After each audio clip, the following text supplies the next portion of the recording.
What if you awoke one morning, not in your own world, but in the heart of a medieval kingdom, where every thread of clothing, from the humblest tunic to the king's velvet robe, was spun by hand? Before we begin, I ask you, gently, if these quiet journeys bring you comfort in the long hours of the night, if they help your mind soften, if they carry you toward rest, take a moment now, while your eyes are still open, to like this video and subscribe to the channel. It is a small gesture, but it keeps these stories alive, helping them reach others who wander through sleepless hours. And I would love to know, in the comments below, where are you listening from tonight? Are you curled in bed, a lamp glowing faintly beside you, or lying on a couch in the dark, with only the soft hum of your fan filling the silence? Are you listening from a bustling city where night never truly sleeps? Or from a quieter place where even the streets outside lie still? Let me know, for I imagine you there as I speak, and it makes the telling feel closer. Now, let us prepare ourselves. Loosen your shoulders. Let your breath deepen. Slow, unhurried. Let your body rest heavier against where you lie. Feel your arms soften, your hands unclench, even the small muscles around your eyes, your jaw. Let them grow slack. If there is a fan nearby, let its low hum become a companion, a gentle backdrop like the sound of a spinning wheel in a weaver's chamber. Steady, endless, soothing. If silence surrounds you instead, let that silence become soft fabric itself, wrapping you in calm. Breathe in, and feel your chest rise like cloth stretched upon a loom. Breathe out, and feel the threads of tension loosen. One by one, all that is asked of you tonight is to listen. Slowly, gently. Let the story become a quiet stream carrying you deeper into stillness. Soon, we will step into the fields where sheep are sheared and flax is cut. We will watch women spinning thread by firelight, hear the creak of wooden looms, and see how humble fibers became the garments that clothed an age. But for now, simply rest. Let your breath carry you. Let the story wait like cloth folded upon a table, until you are ready to unfold it with me. Clothing in the medieval world was never just fabric against skin. It was shield against the cold, marker of identity, sign of status, and sometimes a story in itself. Close your eyes and let yourself drift into a medieval town.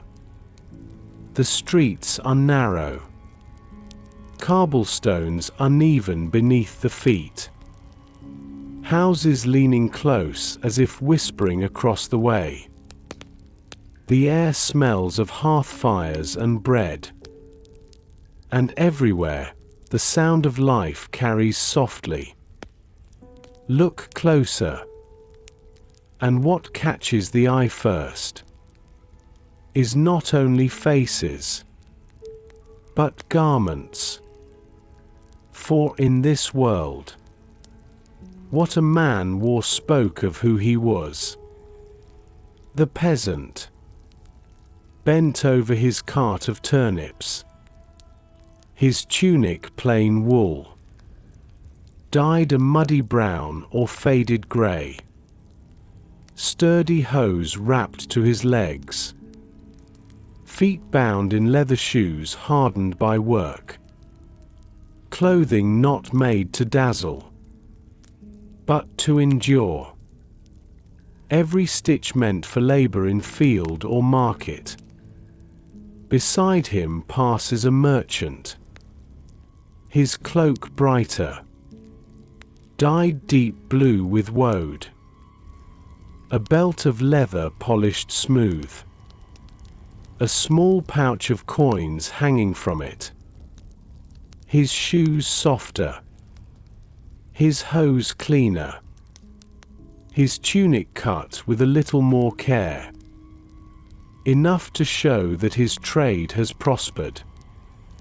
And then, a knight on horseback, his cloak lined with fur, his surcoat stitched with heraldry, colours that mark not just wealth, but loyalty to lord and lineage.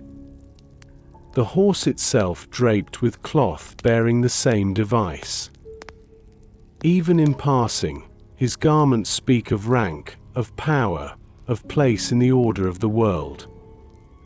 Finally, at the far end of the street, glimpse the nobility. A lady with sleeves long and flowing, her gown heavy velvet, the edges embroidered with gold thread that glimmers in the light, her hair veiled beneath silk, a circlet upon her brow catching the sun. She moves slowly, not from hesitation, but because her garments themselves are weighty with meaning. Clothing in this world is more than protection from cold winds. It is a language. Every thread a word. Every color a sentence. A peasant's tunic whispers of survival. A noble's robe declares power. A priest's vestments preach devotion before a word is spoken. And beyond the town, in the countryside, the same truth holds. The shepherd wears wool spun from his own flock, coarse but warm. The farmer's wife at her hearth wears linen dyed with herbs from her garden. The monk in his abbey wears simple habit, a robe of humility, cloth plain as his vow. Even kings and queens knew the weight of fabric. Coronation robes of silk and ermine, woven so richly that they became relics passed to heirs. Colors forbidden to commoners, reserved for royalty by law, became living banners of authority. When a king entered his hall in robe of scarlet or purple, the very sight spoke louder than proclamations. Cloth was wealth. In many places, a cloak or gown was worth more than coin. A fine garment could be given as gift, pledged as dowry, passed as inheritance. Families guarded clothes like treasure, patching them, mending them, keeping them alive across generations. Cloth was also boundary. Sumptuary laws marked who could wear what. Velvet for nobles. Fur for lords. Certain colors barred to peasants. To disobey was to risk punishment. For in clothing lay the visible order of society. Close your eyes again, and listen to the loom of this world. Threads weaving not only garments, but identity itself. The humblest shirt, the richest robe, both part of the same tapestry. For in a medieval kingdom, to clothe the body was to clothe the soul. Fabric became fate. Before garments adorned bodies, before tunics were stitched, before cloaks swept through castle halls, the journey of cloth began far earlier. In the quiet company of sheep and fields. Close your eyes, and let us wander to a meadow at dawn. The grass glistens with dew. The air smells of earth still damp from night. Bells jingle softly, and across the slope a flock of sheep grazes. Their wool thick and tangled, curls matted with dust, heavy with months of growth. They look ordinary, humble, yet upon their backs lies the wealth of kingdoms. In the springtime, when the air begins to warm, the shearing begins. Shepherds gather their flocks. The sound of bleating fills the meadow. One by one, the sheep are brought forward, held gently yet firmly.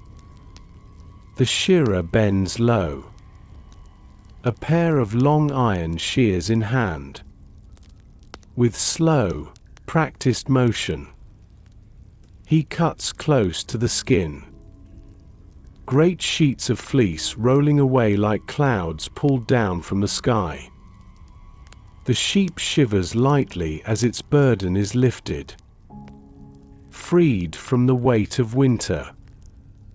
And in baskets beside the shearer, the fleece piles higher, soft and lanolin rich, smelling faintly of grass and rain. Not only sheep gave their fibers. In fields nearby, tall stalks of flax grew straight and slender. In summer, their flowers bloomed pale blue, a delicate sea swaying in the breeze. When the time was right, the stalks were pulled from earth by hand, roots and all, tied in bundles, left to dry. Later, soaked in ponds or streams. The fibers loosened from woody stems. Women sat upon low stools, beating and combing the flax until long strands shone like pale gold, ready to be spun into linen. Sheep and flax together formed the foundation of medieval cloth. Wool for warmth, thick, durable, protective against winter winds. Linen for coolness, smooth, lighter, gentle against the skin in summer heat. One born from the flock upon the hills, the other from the soil of the fields. Together they clothed peasants and nobles alike. Picture a cottage hearth in autumn, a basket of raw fleece beside the spinning stool, tufts waiting to be cleaned, carded, twisted. Nearby, bundles of flax hang from beams, stalks drying for winter's work. Every home held some part of this process, for clothing was not bought swiftly from a shop. It was grown, gathered, prepared with patience. Even luxury fabrics depended on these humble beginnings. Before silks could be traded across seas, before velvets reached royal halls, the kingdom's own sheep and fields bore the daily burden of cloth. The shepherd's careful tending, the farmer's harvest of flax. These were the unseen roots beneath every robe of state. Close your eyes again, and imagine running your hand through the fleece just shorn, soft yet oily, smelling of earth, or lifting strands of flax glimmering pale in sunlight, smooth as hair. From such humble beginnings, garments for peasants and kings alike would one day be made. Threads that began in meadows and fields would travel far before resting upon a shoulder or brow. This was where clothing began in the medieval world, not in palaces or tailors' shops, but in the quiet rhythm of sheep grazing and the patient labor of hands pulling flax from soil. The journey from raw fleece or flax to thread did not begin with beauty. It began with labor. Quiet, repetitive, patient. Close your eyes and picture a basket of freshly shorn wool.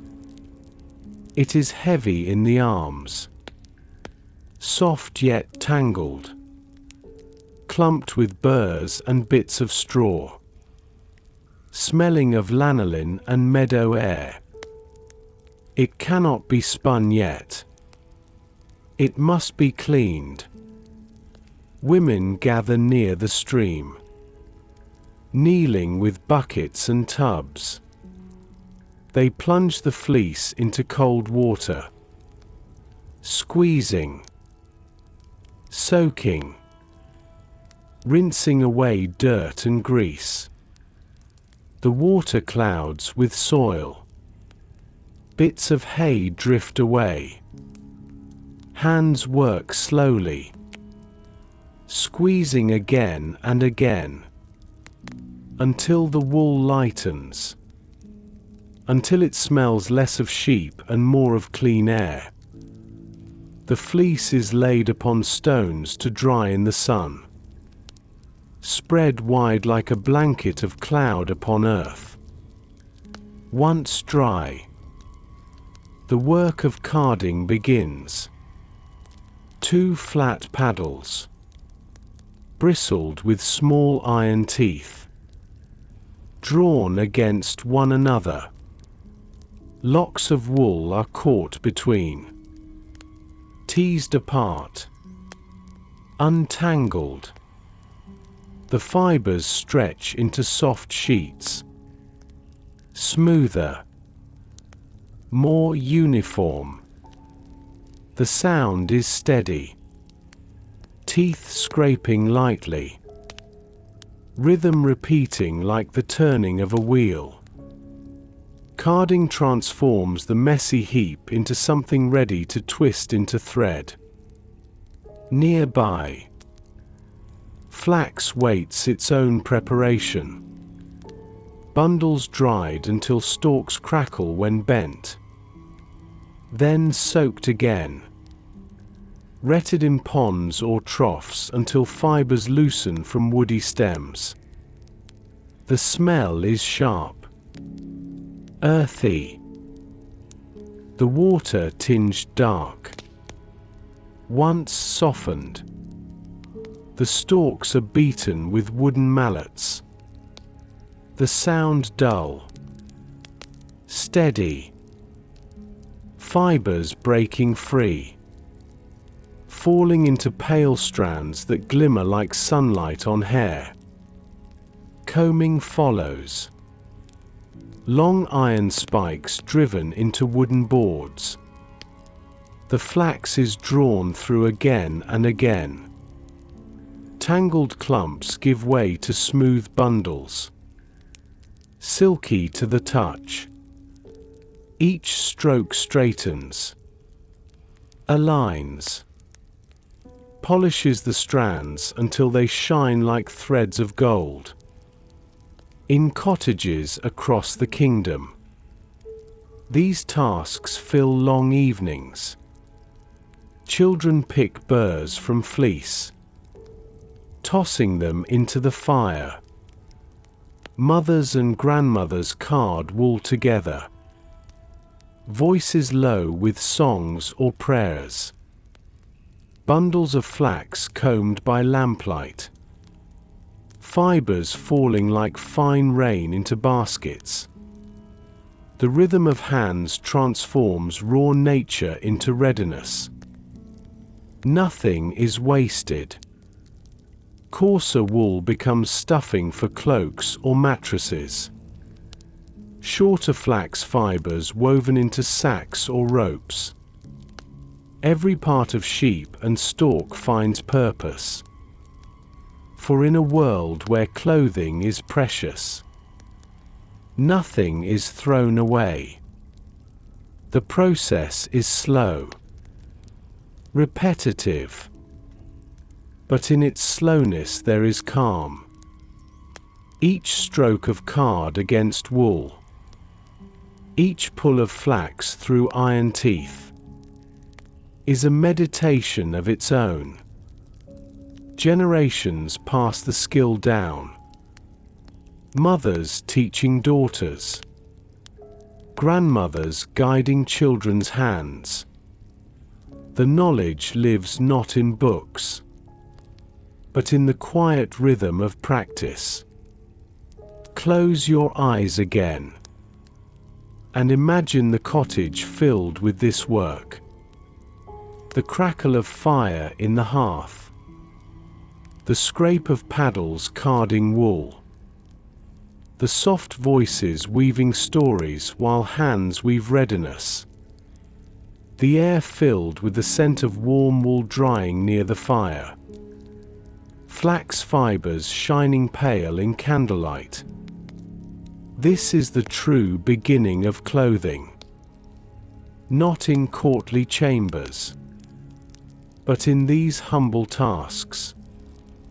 The patience of hands, the rhythm of tools, turning fleece and stalk into strands ready for spinning.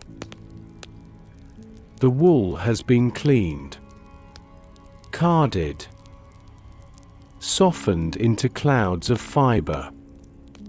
The flax has been retted, combed, its strands shining like pale gold.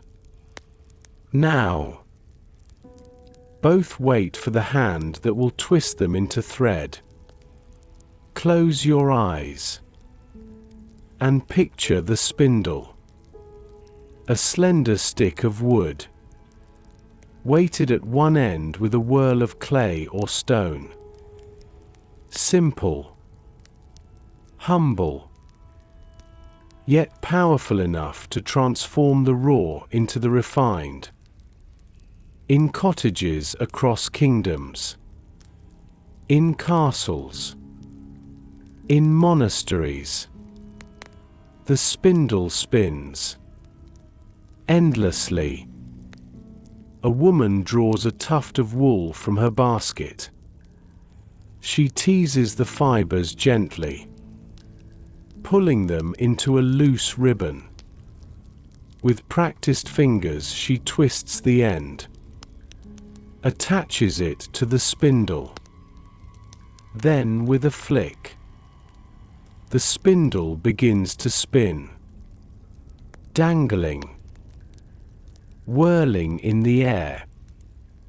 The fibers twist together, tightening into thread.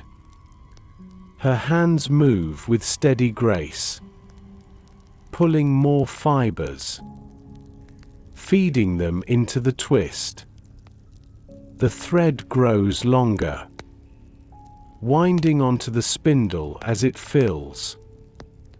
The sound is soft, a faint whir of wood turning, the hush of fingers brushing fiber. Sometimes a crackle as a fiber breaks, followed by quick repair. It is not noisy work. It is meditative. The rhythm of body and tool blending together like breath. Spinning was women's labor, the work of mothers and daughters, of wives and widows. It filled every quiet moment, while watching the hearth, while tending children, while speaking with neighbors. The spindle was light, portable, a companion always at hand, even while walking to fields. A woman might carry her spindle, twisting thread as she went. In time, spinning wheels arrived. Great frames of wood with a wheel turned by hand or foot. The rhythm quickened, the thread finer, longer. Yet the essence remained the same. Fiber drawn, twisted, lengthened into line. Linen demanded patience, its fibers smooth and slippery, harder to twist than wool. The spinner wet her fingers to keep them tight. Each strand slid carefully into place, until the thread gleamed pale and strong. Wool was gentler, easier to catch and hold together. It puffed and twisted readily, forming soft yarn, warm and pliant. From coarse fibers came thick threads for cloaks. From finer fleeces came soft yarn for undergarments. Thread was life itself in the medieval world. Without it, there could be no weaving, no stitching, no clothing against the cold. Every garment began with the quiet labor of spinning fingers. Every cloak upon a noble's shoulders. Every habit upon a monk's back owed its first existence to the hum of spindles in humble homes. Picture the scene again. A cottage at dusk. Children drowsing by the hearth. A pot simmering upon the fire. Beside it, a mother spins, the spindle turning again and again in her hand. Her daughter beside her, fumbling, learning, dropping the spindle only to try again. Their voices low, telling stories as the thread grows longer. The fire crackles. The spindle hums. The world outside fades into night. This is how threads were born. Not in factories. Not in workshops filled with noise. But in the hush of homes. In the hands of countless women whose names history has forgotten.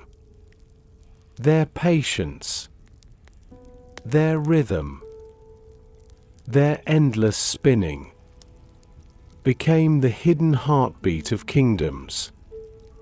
Close your eyes once more and feel it. The spindle dangling in steady spin, the fibers slipping through fingers, the thread tightening smooth. The rhythm is soft as a lullaby, and in that rhythm, the medieval world clothed itself, thread by thread. Thread alone was not enough. Cloth plain and undyed spoke of necessity. But the medieval world longed for color. Color was status. It was symbol. It was joy. To wear red was to carry power. To wear deep blue was to show wealth. To wear purple or gold was to walk in the echo of kings. Close your eyes and step into the dyer's workshop. The air is thick with steam, heavy with scents of herbs, roots, and minerals. Great vats of wood and iron stand over fires, liquids bubbling within them. The floor is stained in patches of every shade. And above, bundles of yarn hang dripping, threads darkening as they dry. Here, colors are coaxed slowly, drawn from nature's hidden palette. Woad gives blue, leaves crushed, fermented in pits that reek sharp and strong. The yarn lowered pale, lifted again. At first the color is faint, greenish, but as air touches it, the blue deepens, blooms upon the thread like sky upon dawn. Madder root gives red, ground fine, boiled long, its earthy scent filling the room. Threads steep until they glow like embers. The deeper the soak, the richer the crimson. Saffron stains yellow, golden as sunlight. Though costly, rare, a dye worth its weight in coin. Cheaper yellows come from weld or onion skins, herbs gathered from fields, humble but bright. Greens are made from mixing, blue woad overdyed with yellow weld. The shades vary like forest leaves, some deep as pine, others light as meadow grass. Black comes from oak galls, from iron salts, from tannins that bite sharp upon the air. Cloth dipped long until it drinks the darkness whole. And purple, rarest of all, the famed dye of emperors once made from sea snails. A process so costly it became almost mythic. In medieval kingdoms, purple often meant mixing red and blue. Still, the symbolism remained. Purple for royalty, purple for the sacred. The process was long, delicate. The dyer stirred his vat slowly with wooden pole. He tested the thread again and again, pulling it out, letting drops fall back like jewels into water. Each color required patience, fire tended carefully, time measured not by clocks but by feel. by instinct passed from master to apprentice. The work stained everything. The dyer's hands always marked with blue or red. His clothes blotched with splashes of color that no washing could erase. Even his skin carried the smell of dyes. Sharp herbs, sour fermentation, sweet saffron. Yet from this mess of steam and stain came beauty. Threads that would one day weave into cloaks, gowns, tunics. Glowing with hues that caught the eye and stirred the heart. Picture the market after such work. A peasant in grey tunic passes quietly. Beside him a merchant's cloak glows deep blue. A noble's gown sweeps scarlet across the cobbles. A priest in vestments edged with gold raises his hand in blessing. Each color tells its story. Each shade declares its place. And still, behind every hue, lies the quiet labor of dyers bending over steaming vats, coaxing color from leaf and root, risking stain and stench so that the kingdom might shine. Close your eyes again, and imagine the yarn lifted from the vat, dripping, steaming, at first dull, then brightening as air touches it.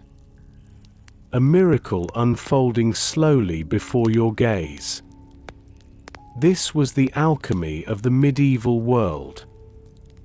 The magic not of gold or jewels, but of humble plants and patient hands turning thread into rainbows of fabric. Thread alone could not clothe the body. It had to be joined, crossed, bound into fabric strong enough to endure. And so the loom waited, tall, wooden, steady as a frame of bone. Upon it, threads were stretched tight. Rows of warp held firm like strings of a harp. And through them, the weaver passed her shuttle, carrying the weft back and forth, until thread became cloth. Close your eyes and listen. The loom groans as its frame shifts, wood creaking under tension. The shuttle snaps through the warp. Quick, precise. The weaver beats the threads into place with comb or reed. A steady thud like heartbeat. The rhythm grows constant. Snap, thud, snap, thud. Soothing, relentless. A song without words. The work is long, demanding patience greater than strength. Each inch of cloth takes hours. Each yard takes days. The weaver sits for endless stretches of time, her hands moving without thought, her eyes fixed upon the pattern taking shape. Some cloth is plain, simple weaves of wool or linen, serviceable for tunics and cloaks, strong enough for work, coarse enough to resist wear. But some cloth gleams with pattern, diamonds, stripes, herringbone twisting across its length. designs that emerge only with the weaver's careful planning, her memory guiding each shift of warp and weft. In great halls, tapestries hang heavy upon stone walls, their beauty not only decoration, but insulation, keeping warmth within, holding cold at bay. In cottages, woven blankets cover beds stuffed with straw, rougher but no less vital. The loom is the bridge between thread and garment. Without it, all spinning and dyeing would end in loose strands. With it, those strands become fabric.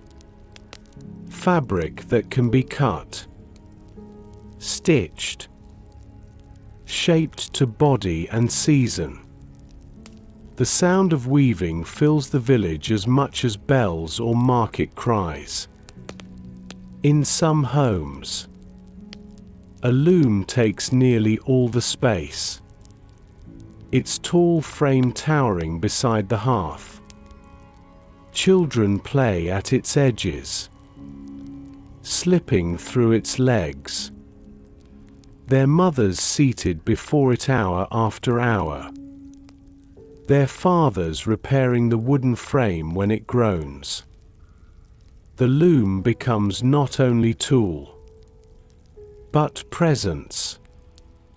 And in monasteries, looms clatter too, monks weaving habits for their brothers, altar cloths for their chapels, the rhythm of loom blending with rhythm of chant, both steady, both eternal. Cloth rolls slowly from the loom's beam, yards of fabric wound carefully, folded, stored away like treasure, each piece precious, worth more than coin to families who rely on it. A garment cut from such cloth will be mended and patched until the threads themselves are nearly memory. Picture it once more. The loom stands in shadowed room, torchlight flickering upon stretched threads. The shuttle darts like bird through reeds, the weaver's hands tireless, her face calm. She does not weave for beauty alone. She weaves for life. Every thread pulled tight holds the weight of warmth, of survival. And as her cloth grows slowly beneath her touch, the kingdom itself is clothed. This was weaving on the loom. Not swift, not simple, but rhythm made visible. Threads joining into fabric, fabric into garment. The endless patient labor that wrapped peasants in tunics, nobles in velvet, kings in robes of state. When fabric first left the loom, it was not yet ready for the body. The threads were loose, the weave soft, the texture uneven. It had shape, but not strength. And so it entered the final trials, the ancient rituals of finishing. Close your eyes and step into a medieval fulling mill. The air is damp. The sound of rushing water fills your ears. Great wooden hammers rise and fall in steady rhythm, pounding fabric again and again. Each blow forces threads to tighten, fibers to mat together. The cloth grows firmer, denser, more durable with every strike. Before mills, fulling was done by foot. Cloth soaked in tubs of water and clay, trodden by men who walked upon it for hours, stamping it underfoot until it thickened. The process was tiring, monotonous, yet necessary. The clay, full as earth, drew out oils and grease. The trampling pressed fibers into bond. At the end, the fabric emerged changed. No longer loose weave, but cloth ready for wear. Washing followed. The fabric rinsed again and again in running water. Dirt and dye residues flowing away downstream. The smell of oils and herbs clinging faintly. Then came stretching. The cloth hung upon great wooden frames called tenters. Pegs driven into holes held the edges taut. The fabric dried under sun and wind, pulled into perfect shape. So vital was this step, that to be on tenterhooks entered language.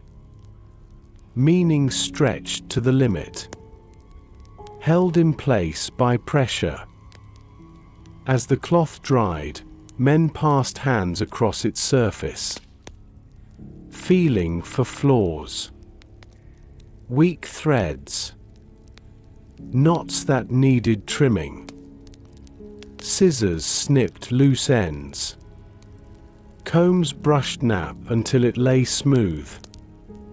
Sometimes shears passed across woolen cloth, cropping its surface to velvet softness. The work was not silent. Hammers in mills beat like drums. Voices called out as lengths of fabric were lifted, turned, stretched again. Water splashed. Clay squelched. Pegs driven into frames with sharp taps.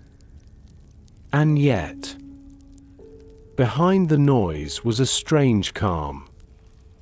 For finishing was the moment when cloth became whole. The poorest fabrics were left plain. Wool thick and scratchy. Linen stiff against the skin. But finer cloths were softened by careful brushing. Raised nap glowing beneath light. Sometimes perfumed with herbs. Lavender tucked among folded bolts to keep moths away. Cloth was precious. It was handled with reverence, stored with care. Bolts folded upon shelves, rolled and wrapped in linen covers, hidden from damp, guarded against insects. Families measured its worth not only in coin, but in yards of fabric kept safe for winter or dowry. And so, fulling and finishing were not just labor. They were transformation. The loom gave birth, but the finishing made fabric strong. The pounding, the washing, the stretching were rites of passage. Only after enduring them was cloth ready to clothe the kingdom. Close your eyes again, and imagine running your hand along a finished bolt of wool, firm beneath your palm, smooth where once it was rough, the smell faintly of earth and water, the surface gleaming with quiet strength. This is the fabric that would soon pass into tailors' hands, cut and stitched into garments for peasant and noble alike. The loom gave fabric. The fullers gave strength. But fabric alone was not yet garment. To become tunic or gown, cloak or hose, it needed hands with needles, eyes with vision, skill with scissors sharp as blades. Close your eyes and step into a medieval tailor's workshop. The room smells of wool and linen, of wax rubbed upon thread to keep it smooth. Light pours through narrow windows, falling across tables scattered with shears, needles, chalk, and cloth folded in neat piles. The air is filled with the hush of work, the scratch of shears slicing through fabric, the soft pull of thread drawn through seam, the murmur of voices speaking low. The tailor is both craftsman and artist. He spreads the cloth across his table, smooths it flat with his palm. He measures not with ruler of wood, but with string or the breadth of his hand. Then with chalk or soapstone he marks faint lines, patterns known by memory, shapes passed down through apprenticeship. His shears bite the cloth with steady rhythm, long blades gleaming, heavy enough to cut clean. From broad wool he cuts a tunic for a peasant. Straight lines, simple seams, nothing wasted. From fine linen he cuts a shirt for a merchant. Soft, closer fitted, carefully hemmed at sleeve and collar. From velvet he dares shape a gown for a lady. Sleeves flowing wide, bodice curved, lined with fur for winter warmth. Each cut a decision, for cloth is precious. Every scrap saved for patching or lining. The seamstress works nearby. Her needle flashes in torchlight, thin yet strong. She draws wax thread through fabric with small, steady stitches. Her fingers calloused, quick, guiding the seam without pause. The work is quiet, but her skill holds garments together against years of wear. Clothing was not chosen from endless racks as in modern days. It was ordered, commissioned, made by hand for body that would wear it.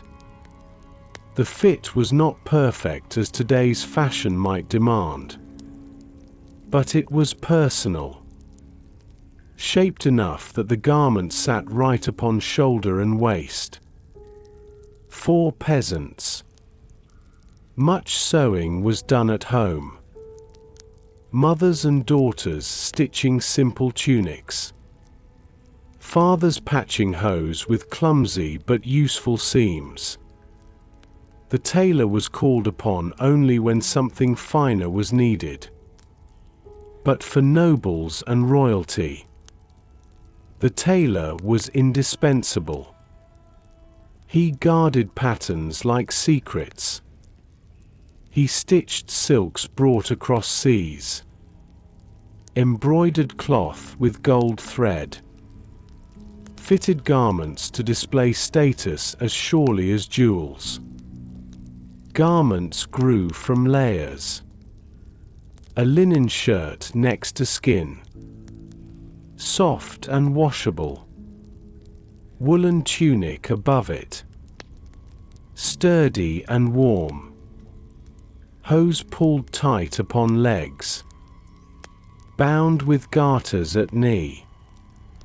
A cloak sweeping over shoulders, fastened by brooch, heavy with warmth and dignity. Each layer cut and stitched by hands that labored quietly while others sought glory. Tailors belonged often to guilds, bound by oath. Their apprentices trained for years before they could call themselves masters. They worked by candle late into night, for noble commissions could not be delayed. And when their garments appeared in court or hall, their own names were rarely spoken. The robe belonged to the king, the gown to the lady.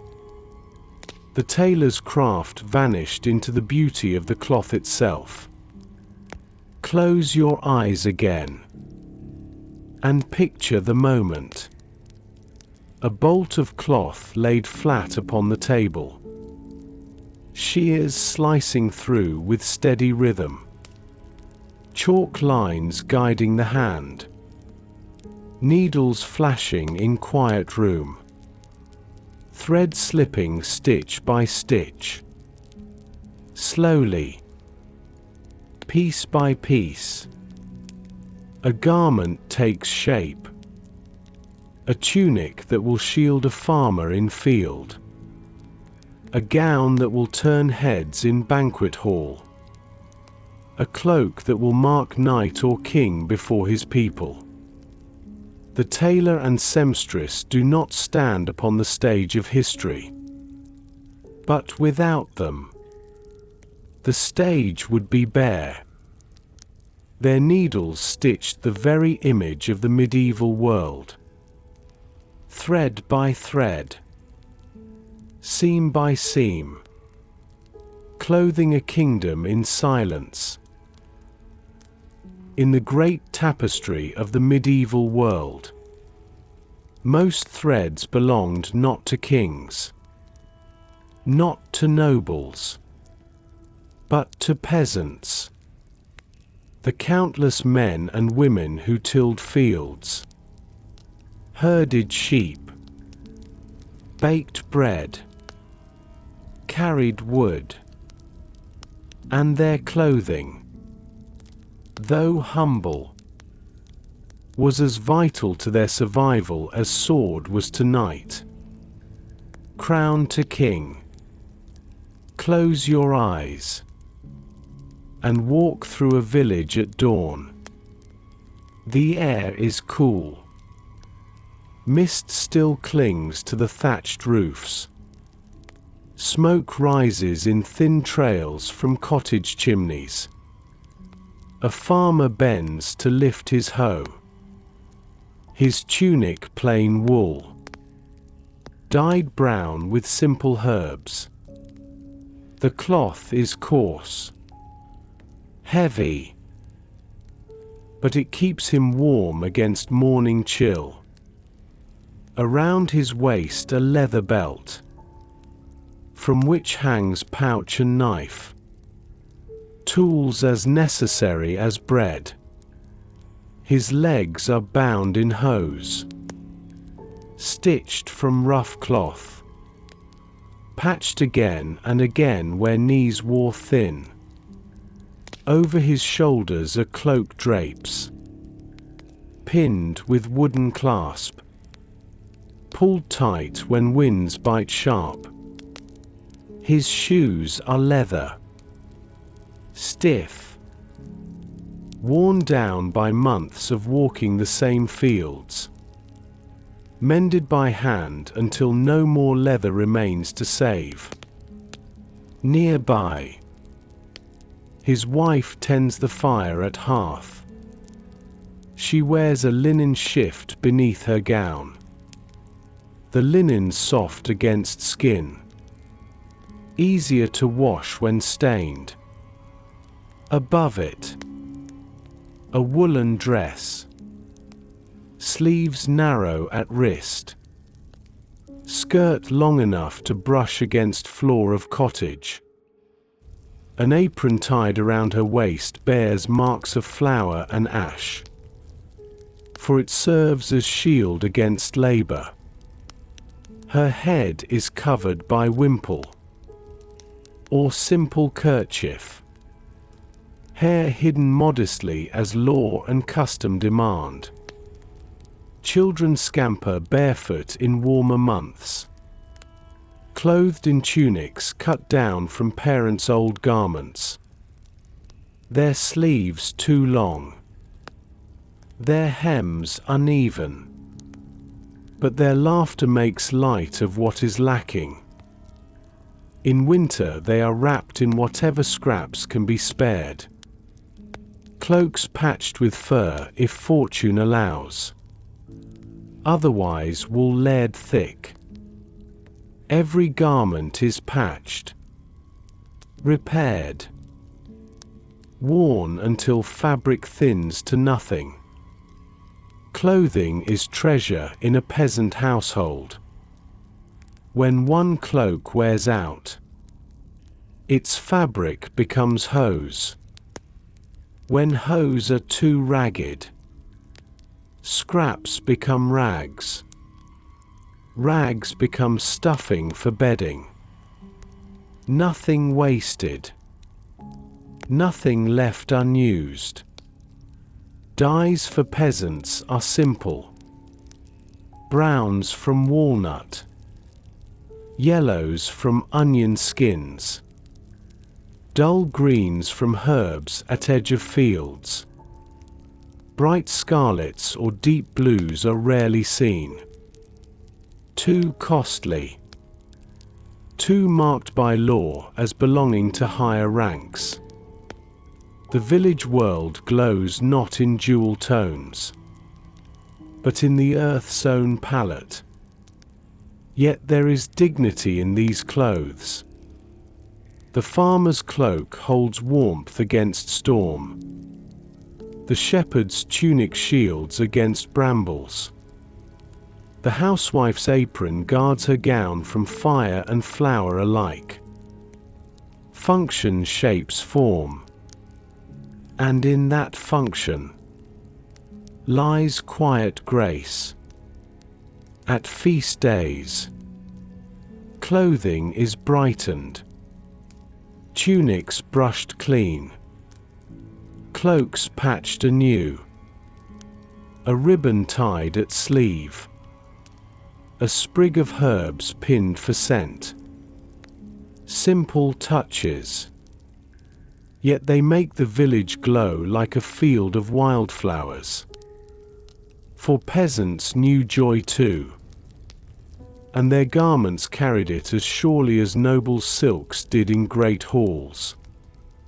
Close your eyes again, and see the scene. A farmer guiding oxen through field, cloak billowing in morning wind. His wife kneeling by river, washing tunic in cold water. Sleeves rolled back, hair bound beneath cloth. Children playing at cottage door, their tunics patched but sturdy, their laughter filling the lane. This is the clothing of the many. Not rich, not splendid, but strong enough to meet the day. The peasantry may have lived far from courts and crowns, but their clothes told their own story. Of survival, of thrift, of labor woven into every seam. The garments they wore were not only protection, they were companions in toil, stitched with patience, mended with love. worn until thread itself gave way. And so, though plain, though humble, the clothing of peasants was the foundation of the medieval world. Without it, fields would not be tilled, bread would not be baked, wood would not be cut.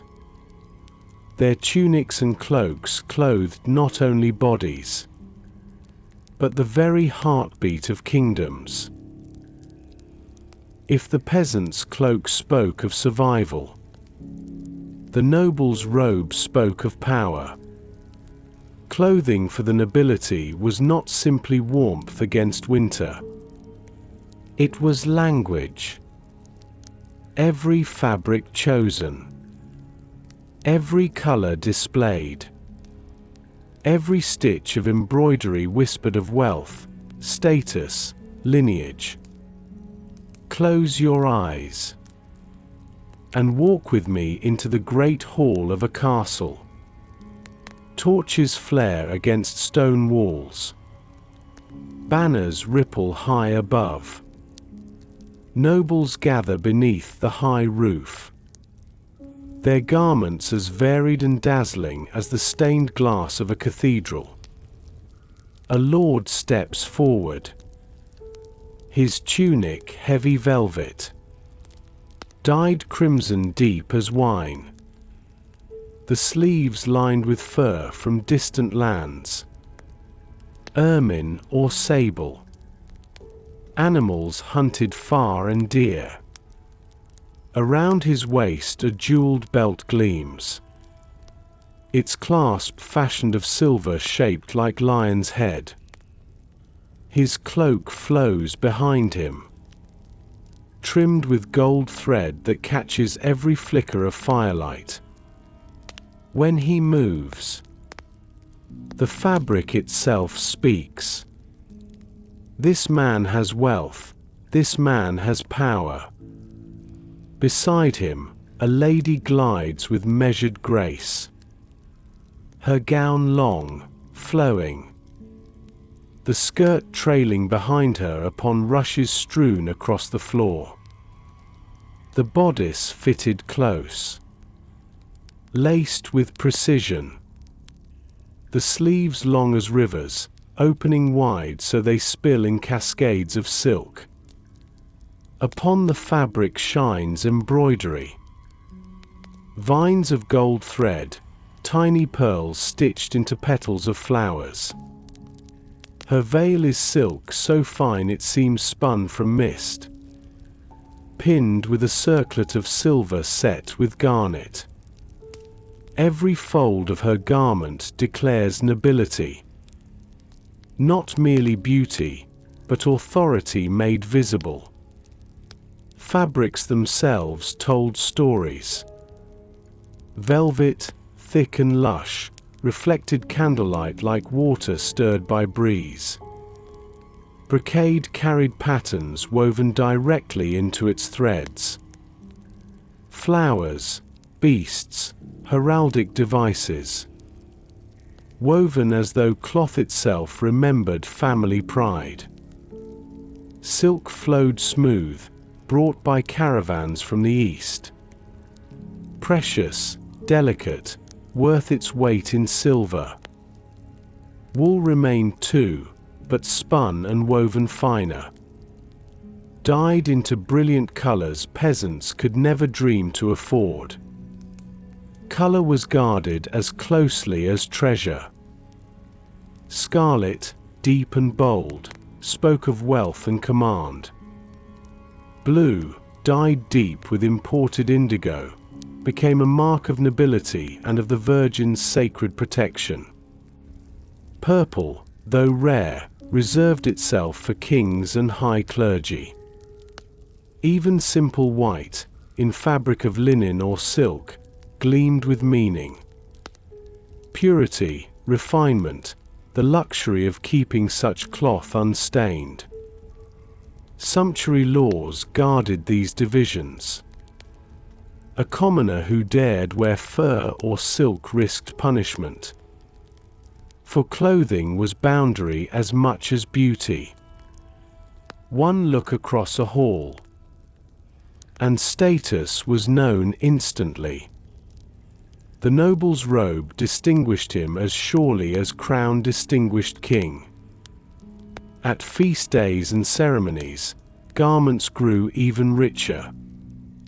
Gowns layered upon gowns, cloaks lined with ermine, gloves embroidered with gold, shoes of softest leather with points curved like talons. Children of lords dressed as miniature echoes of their parents. Tiny surcoats and gowns fitted close. Jewels sewn even into caps. The splendor dazzled all who entered, overwhelming as a painted altar.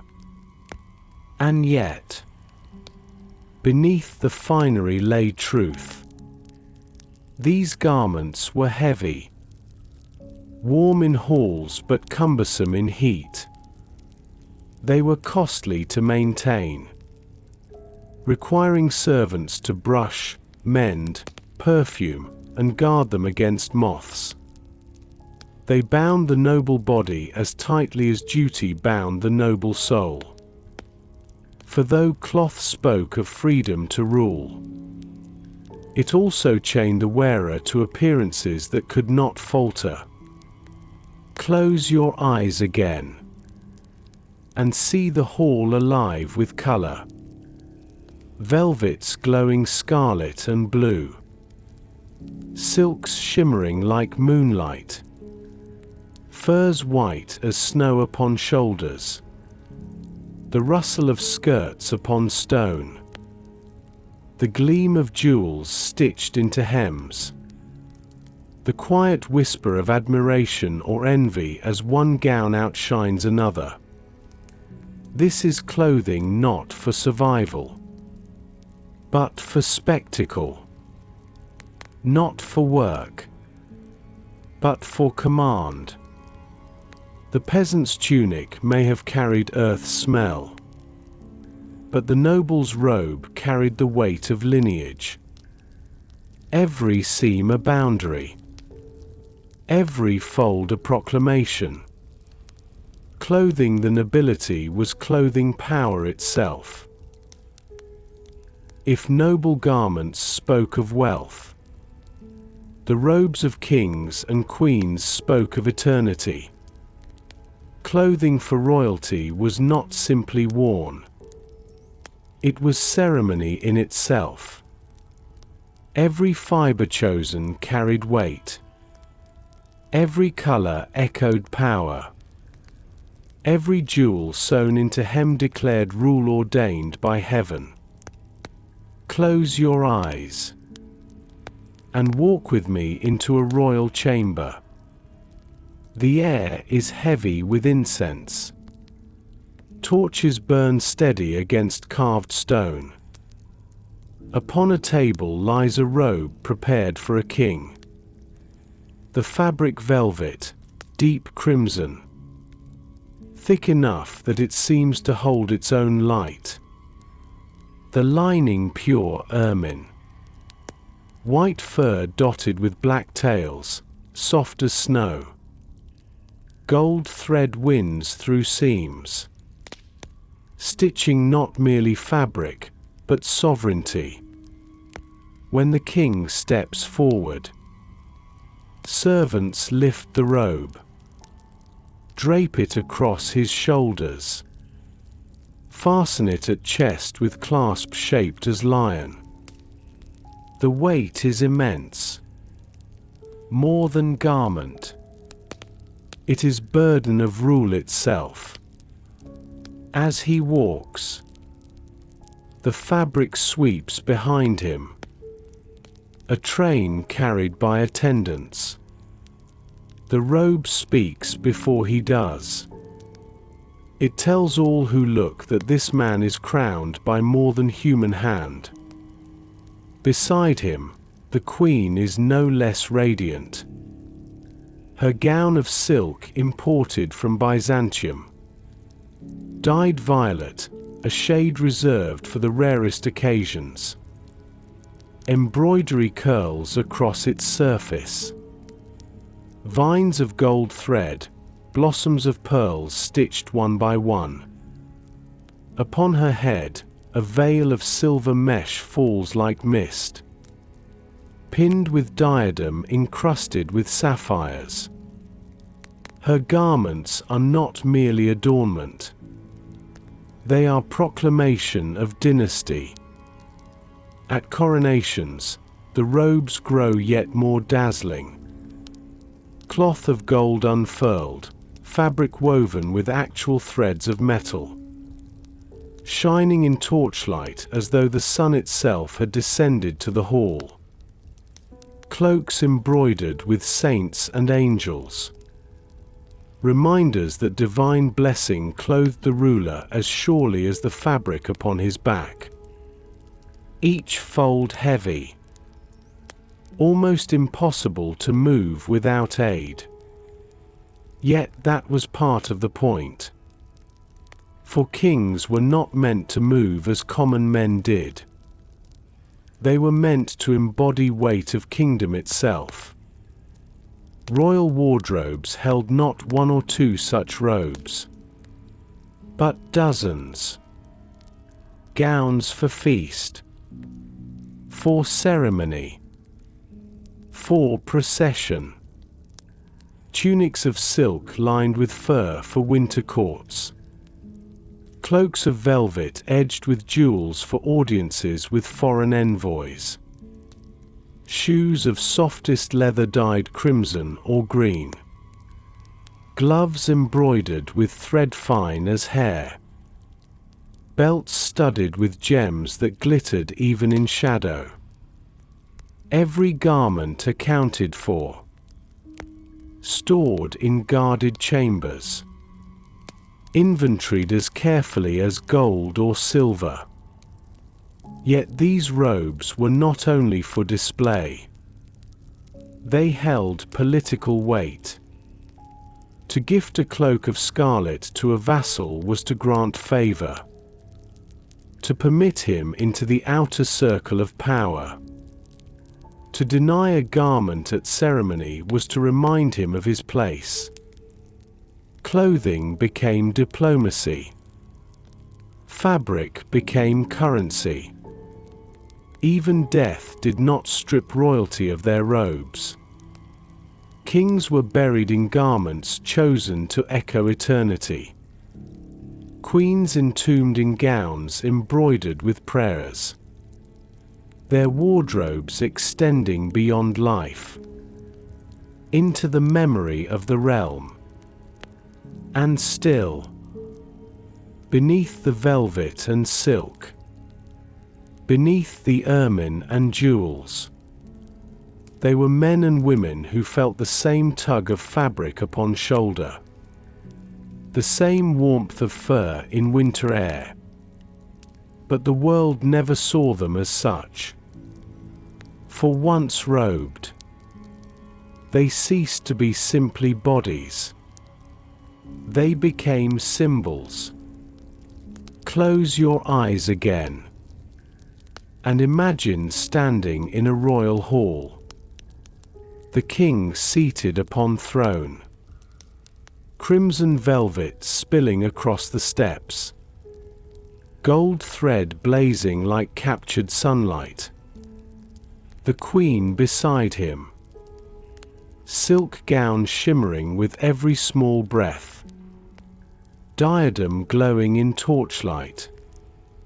Their garments silence the hall. No word is needed, for the robes themselves speak. They say this is power.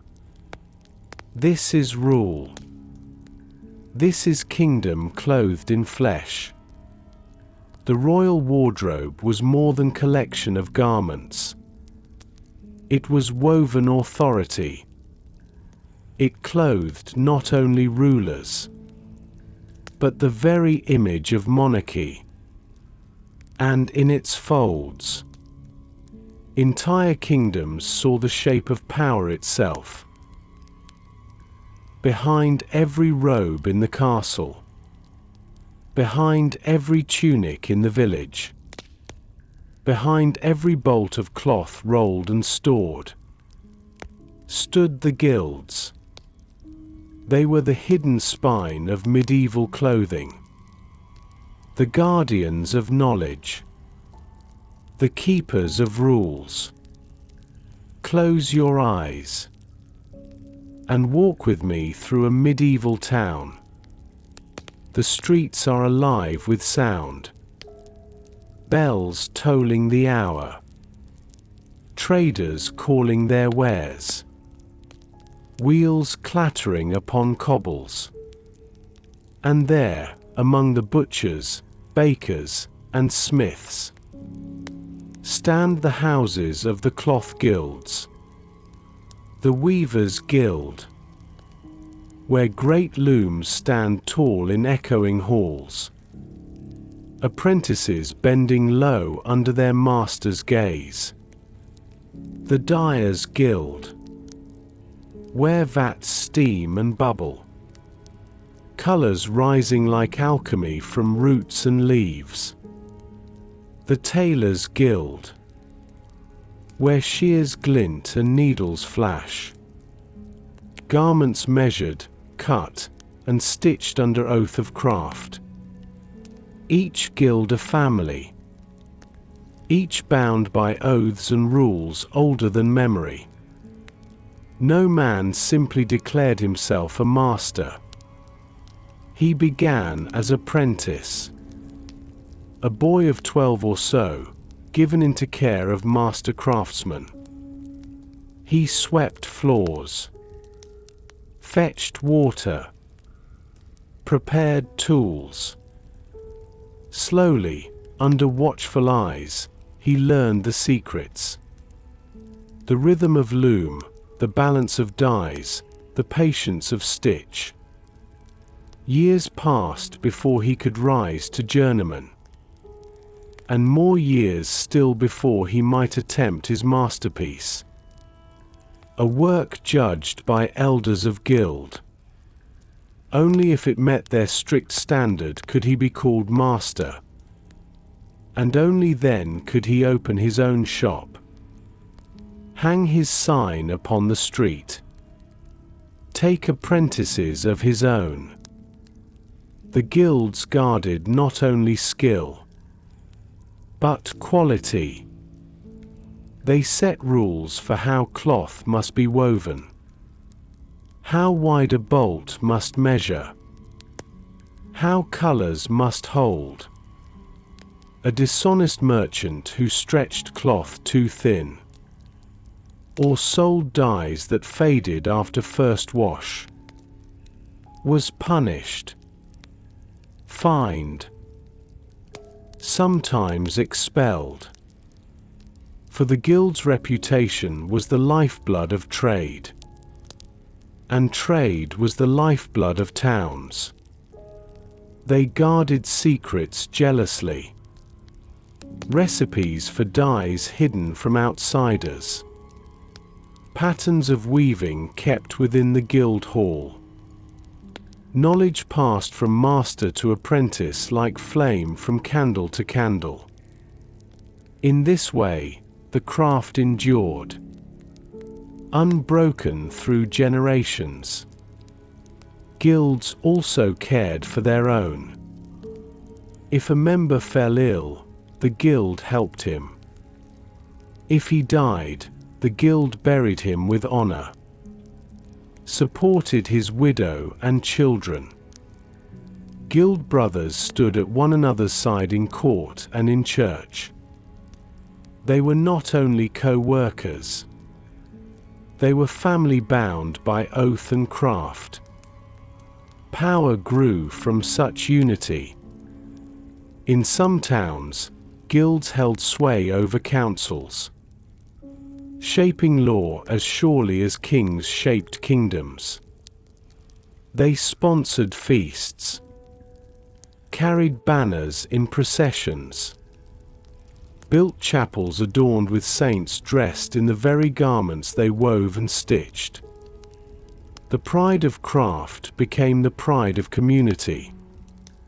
Clothing was never only cloth. It was the echo of countless hands organized by guilds. Without weaver's guild, no fabric. Without dyer's guild, no color. Without tailor's guild, no garment. The very image of medieval society was stitched together by these brotherhoods. Close your eyes again and picture a hall lit by torches.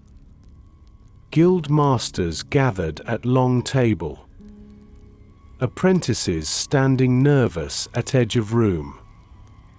A young journeyman steps forward, lays his masterpiece upon the table. Perhaps a bolt of cloth so fine that light dances across it. Perhaps a gown cut and stitched with precision. The masters lean close, fingers brushing the fabric, heads nodding slowly. And when they speak the word master, the hall fills with cheers. A new life begins. The craft is carried forward. The guilds were the invisible loom upon which kingdoms were clothed.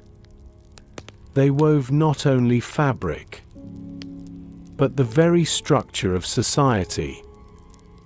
And though their names are less remembered than kings and queens, their hands dressed both peasant and monarch alike.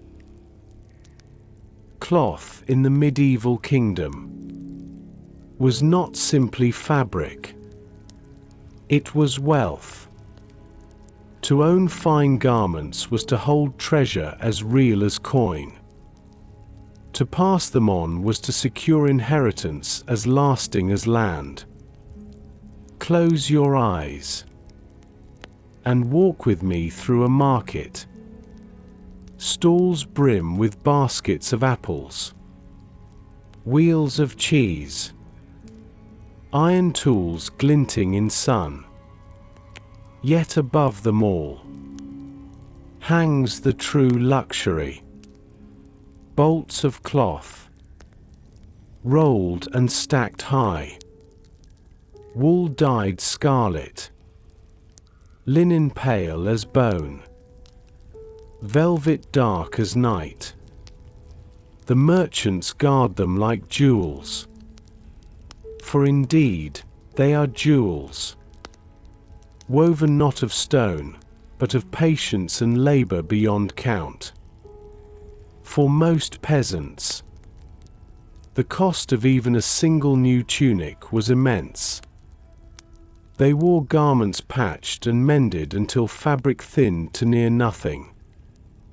To buy new cloth required months of savings, barter of crops or animals. A cloak could be worth the same as a cow, a fine gown the worth of land itself. Among merchants and nobles, cloth became currency. Debt paid not always in coin, but in garments of value. A bride's dowry measured not only in silver, but in cloaks, gowns, veils, carefully folded and carried as wealth into her new home. When wills were written, garments were listed as inheritance. A fur-lined cloak to one child, a silk gown to another. Fabric was treasure chest, stitched not in gold, but in wool and silk. Even kings measured wealth in cloth. They kept storerooms filled with robes and mantles, garments that alone could equal fortunes. When foreign envoys came, gifts of fabric were presented. Bolts of velvet, cloth of gold. Symbols of generosity, yes, but also of power. For to give cloth was to give time itself. Years of sheep tended. Months of weavers' labor. Days of dyers bending over steaming vats. The cost of cloth was also measured in law. Sumptuary rules reminded all who could and could not wear certain fabrics. Scarlet or ermine forbidden to commoners. Velvet or silk guarded for the highborn. Such laws existed not only to protect status, but to preserve the sense that these garments were treasure too rare for all to hold. And so, clothing became heirloom, passed through generations. Cloaks worn by father and son. Gowns altered for daughter and granddaughter. Each seam carrying memory. Each patch a story. A family's wealth visible in chest of garments locked safely away. Picture a peasant family on winter night. They sit near the fire. Their best cloak folded carefully upon shelf. Brought out only for holy days. Guarded with pride. It is not just garment. It is symbol of family's dignity. If fortune smiles, it will be passed to children. And to children's children. Now picture a noble household. Chests opened to reveal gowns heavy with jewels.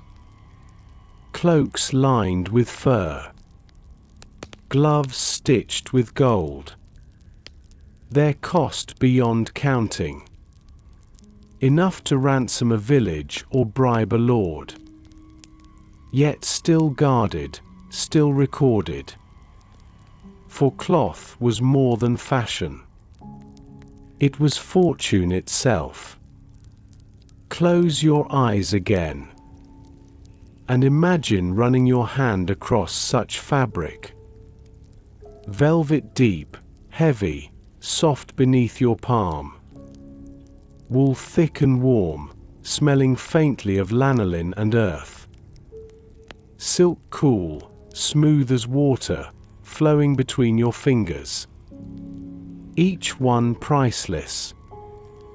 Each one worth months or years of labor. The cost of cloth was not measured only in coin. It was measured in time. In toil, in patience. And because of that, every garment carried weight far beyond its threads. This was the cost of cloth in the medieval kingdom. Not simply clothing, but wealth, inheritance, and treasure woven into every fold. In the medieval world, clothing was not only fabric upon the skin. It was boundary. It was law. Kings and councils decreed what colors could be worn. What fabrics belonged to whom.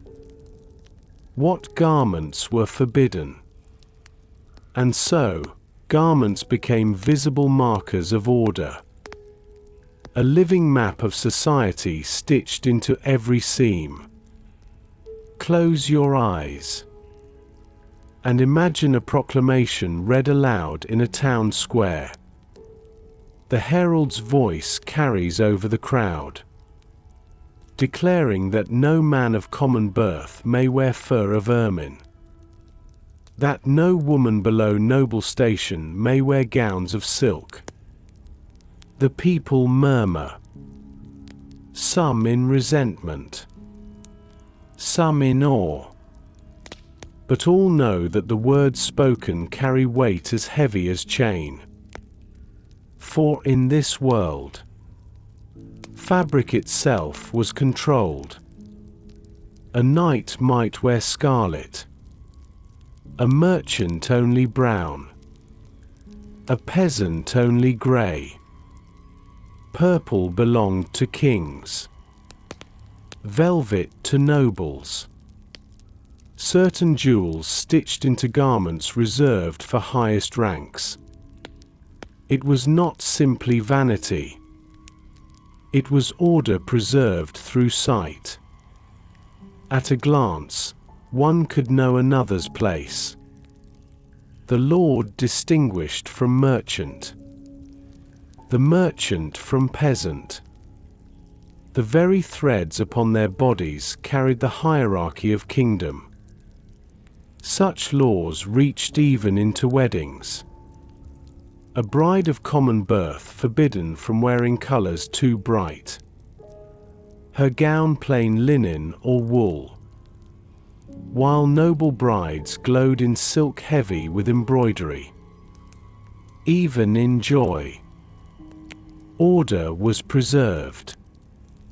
Breaking these laws carried punishment: a fine, public shame, confiscation of garment. To be caught in velvet when one's station allowed only wool was to risk not only wealth, but dignity. The garment itself seized, sometimes cut to ribbons before the crowd, a reminder of one's place. And yet, people still bent the rules. Merchants growing rich through trade sought garments finer than their station permitted.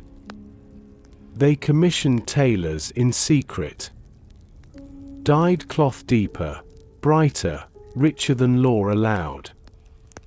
At feast days they dared appear in forbidden shades, risking censure for the thrill of being mistaken for nobility. Sumptuary laws were limits, but they were also temptations. For clothing was power, and to wear the wrong fabric was to taste power, even if briefly. A cloak of crimson could make a merchant feel lordly. A gown of velvet could make a woman of humble house feel queenly. And so, laws tried to bind desire. But desire slipped always through seams. Still, most obeyed. For the laws were not only decrees, they were deeply believed. To see a peasant in simple brown was natural. To see a knight in scarlet was expected. To see a king in purple was ordained. The order of cloth became the order of life. Close your eyes again and picture a marketplace. Peasants in rough wool tunics barter for bread. Merchants in finer gowns of dyed blue call out their wares. Knights in crimson cloaks ride past, their horses draped in heraldic cloth. At the far end, a noble lady glides by in velvet gown, fur lining sweeping cobbles. Each garment a line drawn by law. Each color a boundary seen by all. Sumptuary laws did more than regulate fabric. They preserved distance between classes. They clothed power in visible certainty. They made the kingdom's hierarchy a living tapestry, worn upon bodies every day. And so, in medieval kingdoms, fabric was not freedom.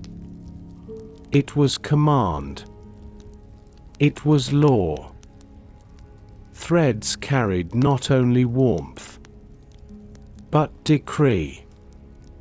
every stitch reminding each person of their place in the great design of society. Daily garments carried labor, but for the rare days when bells rang across villages, when banners waved over castles, when songs and laughter filled the air, clothing became something else entirely. It became celebration. It became memory. It became story stitched in fabric. Close your eyes and walk with me to a wedding in a small village. The church doors stand open. Rushes strewn upon the floor. Candles flickering in every niche. The bride enters. Her gown simple linen, but bleached carefully until it glows white in sunlight streaming through narrow windows. Her hair braided and bound beneath a wreath of flowers. A ribbon tied at her waist for luck. Perhaps dyed faint yellow or green with herbs gathered from nearby fields. The groom wears tunic brushed and mended until it looks almost new. A belt polished smooth. Hose patched but whole. For peasants, garments at weddings were not rich, but they were the best they owned. Clothing chosen with care. Touched with love. Now let us wander into the castle hall. Here the bride is noble. Her gown velvet heavy as crown, embroidered with vines of gold and silver. Pearls sewn into cuffs. Over her shoulders a mantle lined with fur. Upon her head a veil of silk falls like a river of light. Pinned by circlet of jewels passed down from mothers before her. The groom wears surcoat blazoned with his arms. Cloak sweeping behind him as he kneels before altar. The garments are not only wedding dress. They are treaty and alliance. Visible proof of families joined, wealth displayed, lineage proclaimed. Festivals brought their own splendor. On feast days, villagers wore ribbons, garlands, sprigs of herbs pinned to tunics. Children danced in cloaks patched bright with scraps of many colors. Mummers dressed in masks and gowns turned inside out, clothing twisted into play and laughter. The air filled with music and spinning skirts. For one day, garments became costumes of joy. In towns, guilds marched in procession. Weavers in cloaks of blue.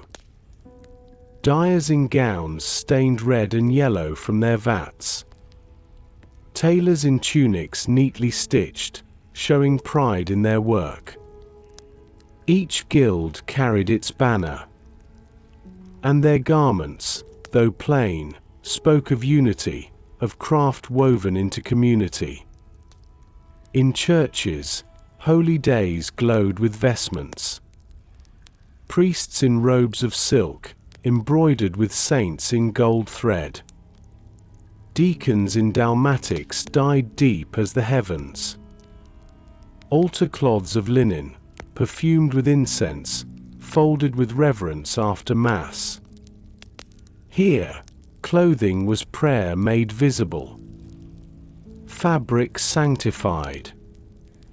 And at royal courts, feasts turned garments into theatre. Tables groaned with roasted meats. Goblets gleamed. But before food or song, the eye was dazzled by fashion. Lords in cloaks lined with ermine.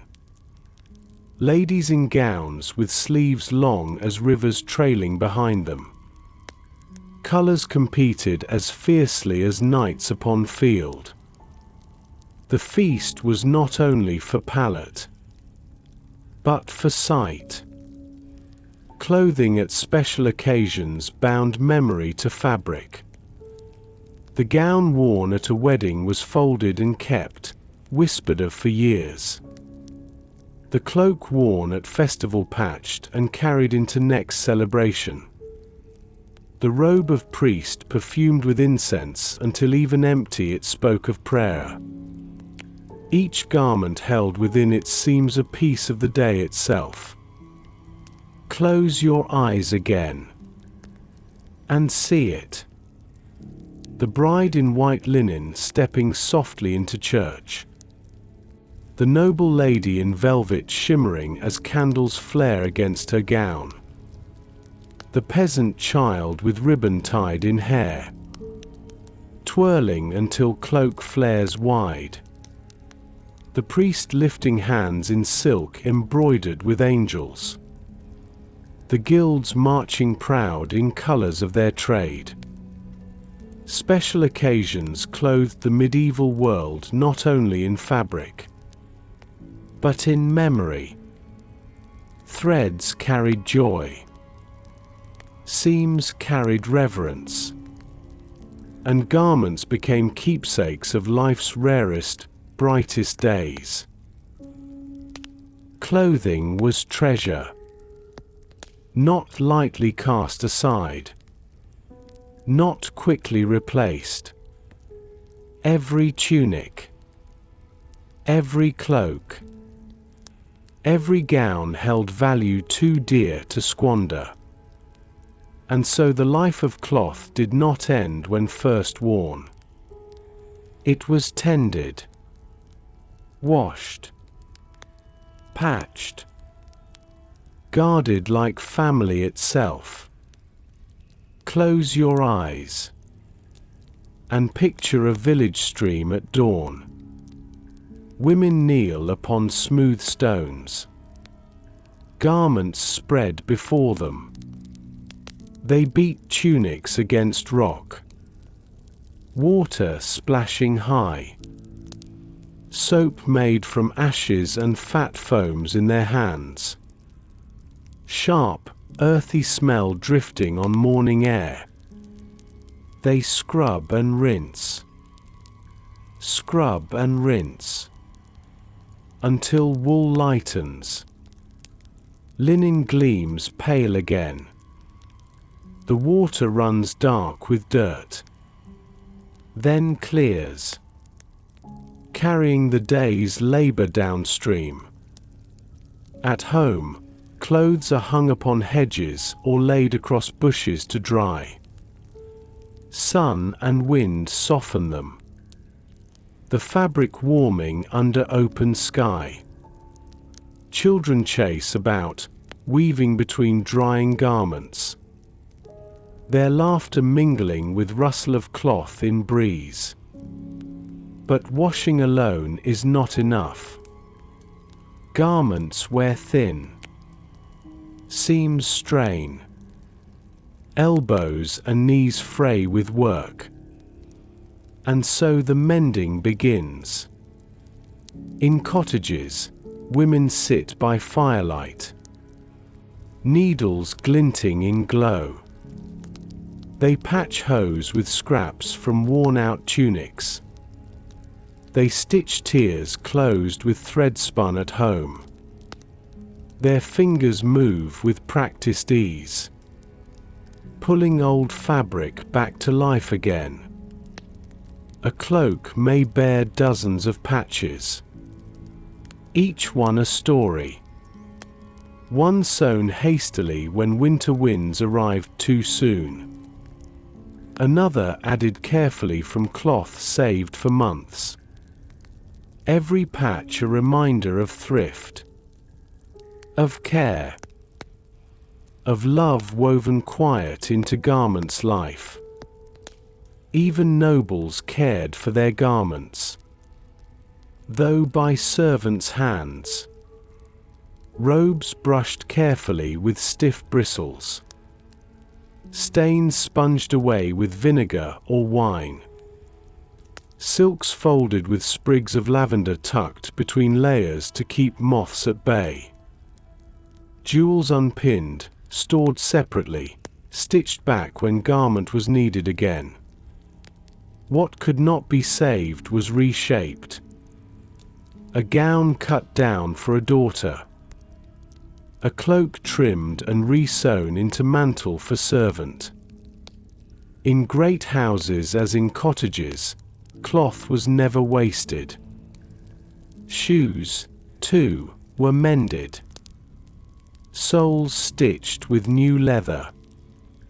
Holes patched with care. Belts rebuckled. Hose re-sewn. Gloves darned at fingertips where thread wore thin. Garments were companions, not commodities. They lived long lives. And when too worn for wearing, they were cut into rags, or stuffed into bedding, or used as swaddling for children. The life of cloth stretched beyond its first form. Care of clothing was constant ritual. Weekly washing in streams or tubs. Seasonal brushing of woolens stored for winter. Daily stitching of tears caught in work. Every task carried patience. Rhythm. Love hidden within repetition. Picture it once more. A mother by the fire with gown spread across her knees. Her needle moving slow, steady. Children watching, learning, imitating with small scraps. A servant in noble chamber brushing velvet cloak until it gleams. A peasant beating tunic against stone, water spraying her hair as she laughs with neighbor beside her. This was the care of clothing. The hidden labor that made garments endure year upon year. A kingdom clothed not only by weavers and tailors, but by hands that mended, washed, brushed, folded. Hands that stretched fabric's life as long as thread would allow. Close your eyes again, and imagine your own garment in their place. Patched until scarcely original, yet warm still. Stitched again and again, yet whole still. It is not waste. It is devotion. For in the medieval world, to care for clothing was to care for life itself. Behind every robe in the castle, behind every cloak in the village, behind every bolt of cloth sold at market, were the silent workers. Not nobles, not kings, but women bent over spindles, children carding wool, peasants pulling flax from fields. Close your eyes and walk with me into a humble cottage. The fire glows in the hearth, smoke curling up into rafters darkened by years of soot. At one side, a mother sits with distaff tucked under her arm, fibers of wool hanging loose like cloud. She spins with spindle, her fingers drawing thread with quiet patience. Her baby sleeps nearby in cradle fashioned from rough wood, lulled by rhythm of spinning, the spindle humming like lullaby. Her daughter sits cross-legged with basket of fleece, picking burrs and thistles free, smoothing clumps before they are carded. Her son helps by winding spun thread into balls. His small hands clumsy but eager. Each child learns early. For in this world, clothing is survival. And survival depends upon every hand.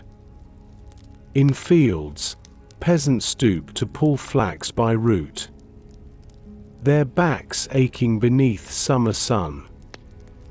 Bundles tied together, carried on shoulders heavy with labor.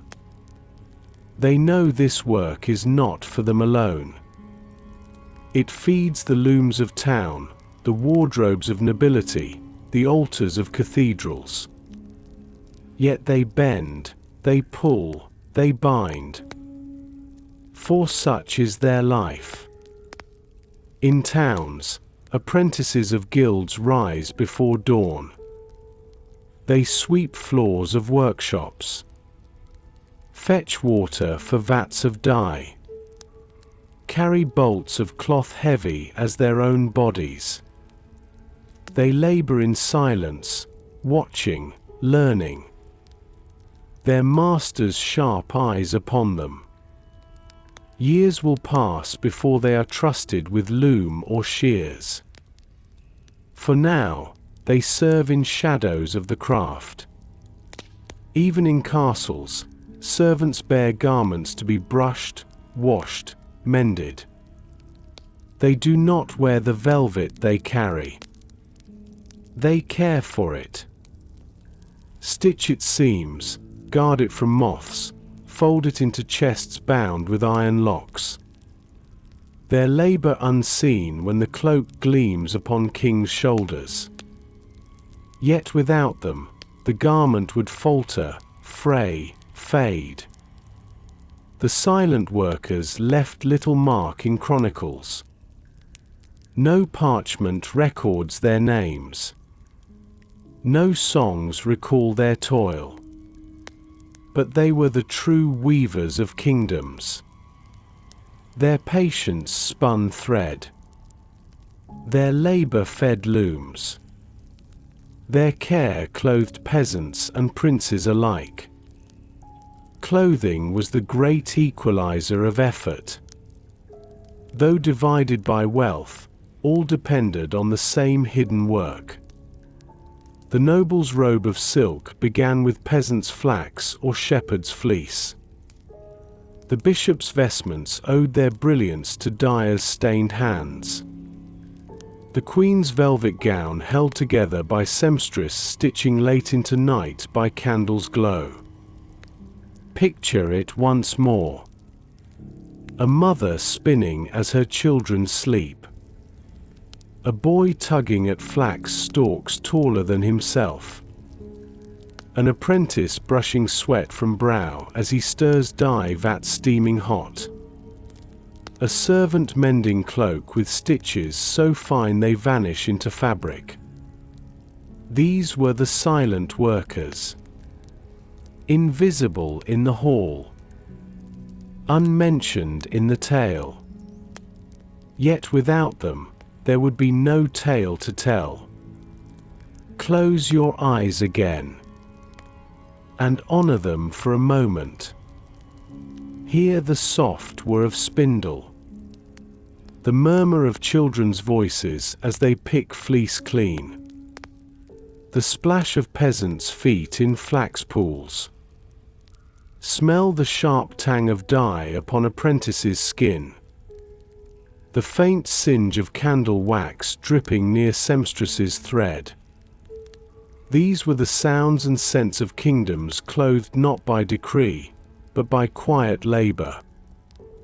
The silent workers held no crowns, carried no swords, sat in no councils. Yet through their endless patience, the kingdom dressed itself. And the story of clothing is their story too.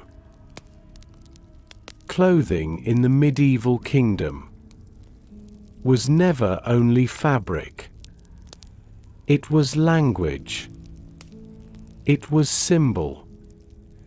It was story stitched across the body. Close your eyes and imagine standing in a crowded square. Peasants in brown tunics shuffle past with baskets of grain.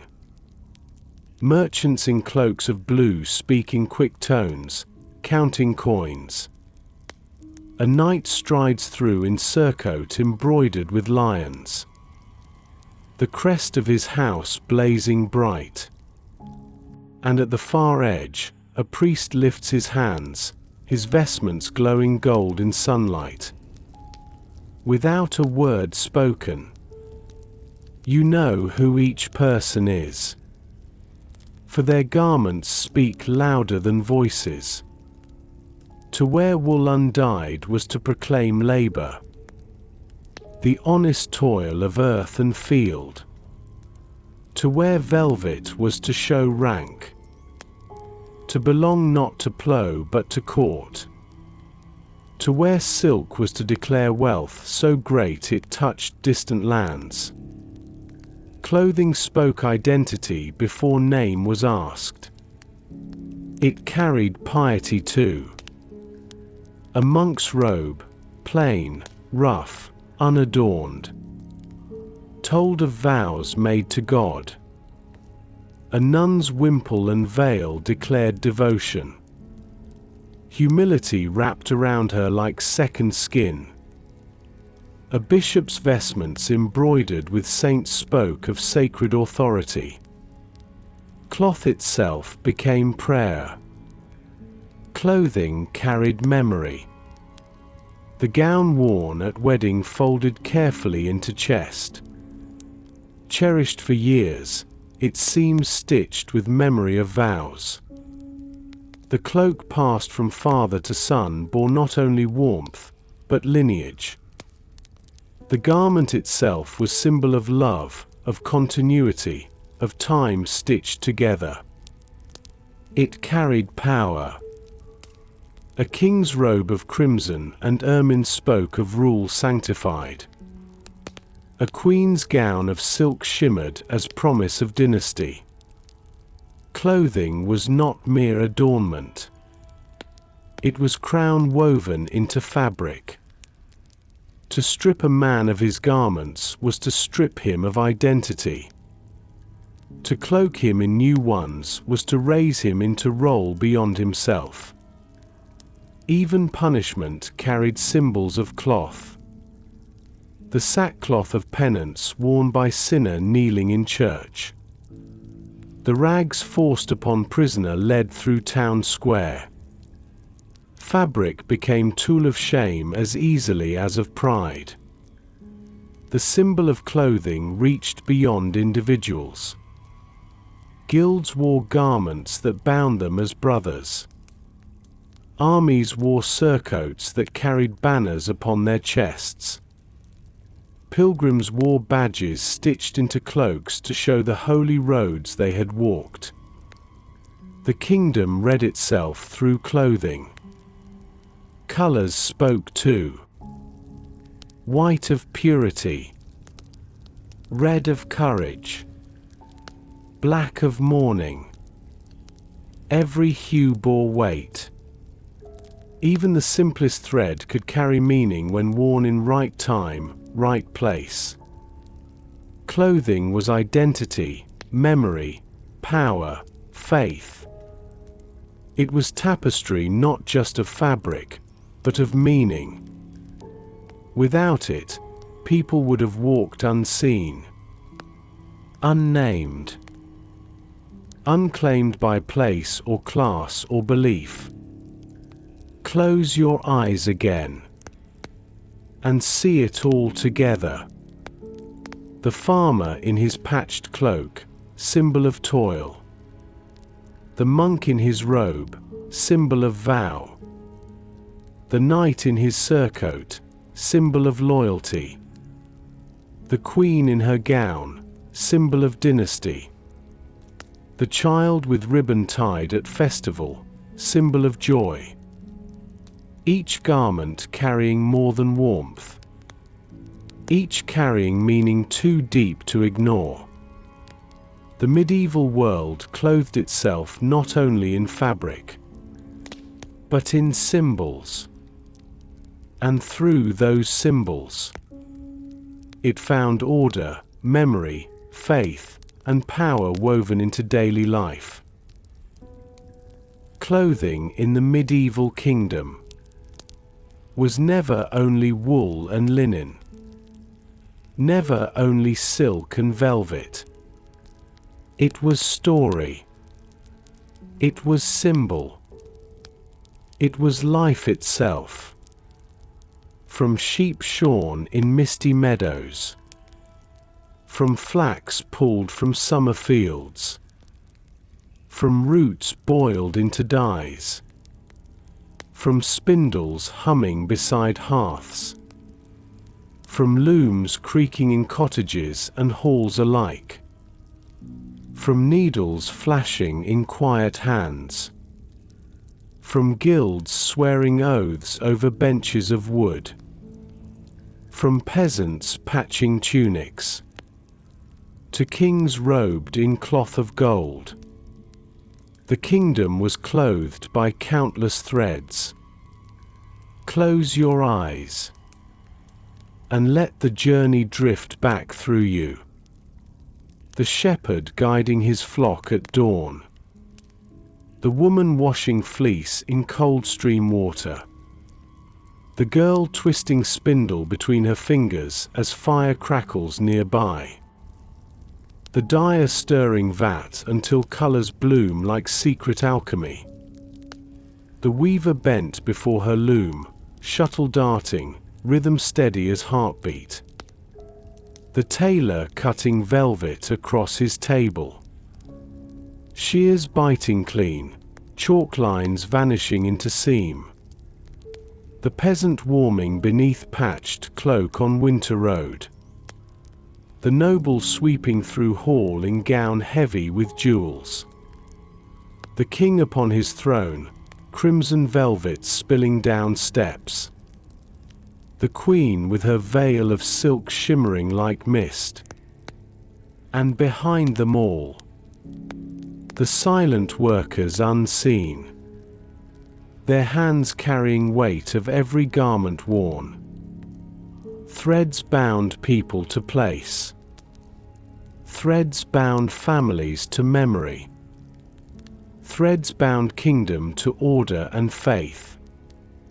And yet, when garments grew too worn, when seams gave way, when fabric thinned, still nothing was wasted. Cloth was patched, reshaped, cut smaller until only rags remained. Even then, they served, wiping, binding, warming until their very last thread gave way. Such was the reverence for fabric. Such was the care for what clothed life. Clothing was patience made visible. It was the rhythm of hands and tools across generations. It was devotion, sometimes humble, sometimes proud, always human. Close your eyes again, and let it soften further. The loom grows silent. The spindle rests still. The dye vats grow cold. The torches of castle hall burn low. The market stalls close. Tunics folded upon shelves. Gowns laid gently into chests. Cloaks hung upon pegs by the fire. The garments of the medieval kingdom sleep now. And you may sleep with them. Feel your shoulders loosen, your breath deepen. Let your body rest heavier, like cloth laid flat upon a table after long use. each breath a thread, weaving calm around you. Each exhale a seam closing gently, until the story is folded quiet, and you drift into silence. The peasants sleep.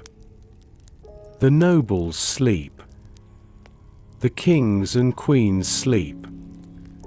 The guilds rest. The spindles rest. The looms rest.